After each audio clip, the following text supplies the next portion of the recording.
No te imaginas la ansiedad y el malestar que pasé cuando comencé a trabajar hace muchos años en el Instituto Catalán de Oncología.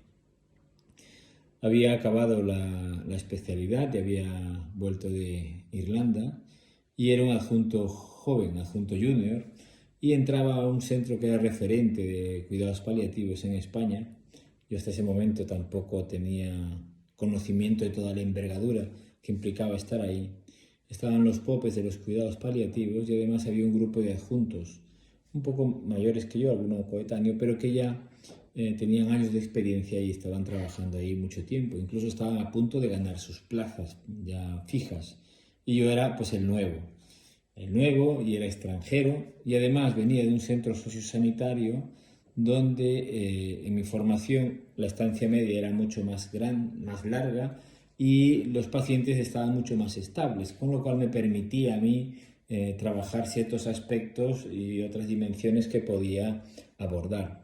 Pero claro, ahí la estancia media eran de 9 días y en esos 9 días las situaciones eran muy complejas.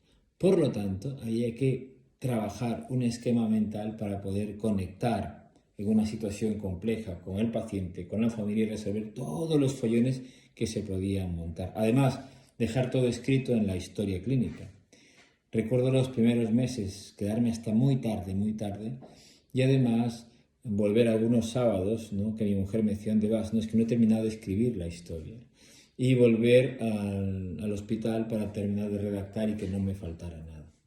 Todo esto, obviamente, como entenderás, a mí me generó mucho malestar hasta que poco a poco fui diseñando una estrategia de intervención que me permitió llegar siempre a mi hora y obviamente acabar a las 5 de la tarde y marcharme a casa tranquilo, con la faena hecha y sin ninguna preocupación.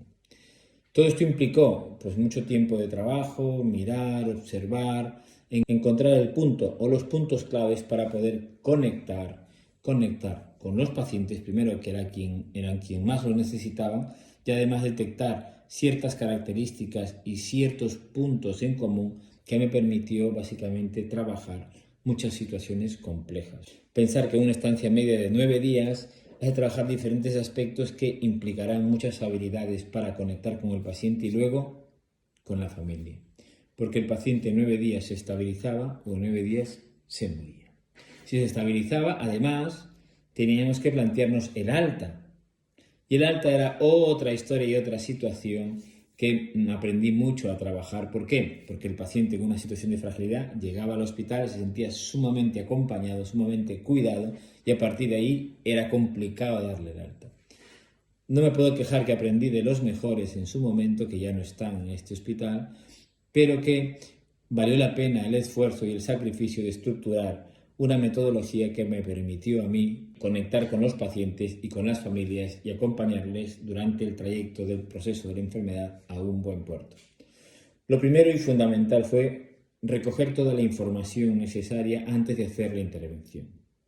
Segundo, pensar siempre en el interlocutor al cual yo me estaba dirigiendo, sea joven, mayor, entraban a partir de los 15, 16 años, ya entraban al hospital, o sea, tendríamos adultos, aunque a esa edad no son de mayores de edad, pero ya entraban al hospital. Y tercero fue pensar y estructurar mi intervención pensando en que mi trabajo consistía en acompañar. Ese paciente y esa persona que está en una situación de fragilidad y su familia, independientemente de la edad que tenga, se van a morir sí o sí, antes o después. Por lo tanto, mi trabajo era saber acompañar.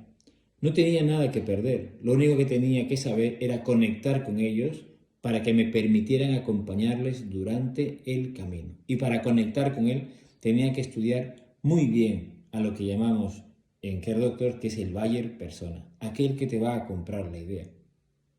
Ese buyer persona, sea paciente, sea familiar, que te va a comprar la idea, ha de estar convencido de que tú serás la persona idónea que vas a acompañarle en ese momento. A veces él no sabe que se va a morir, pero tú sí lo sabes.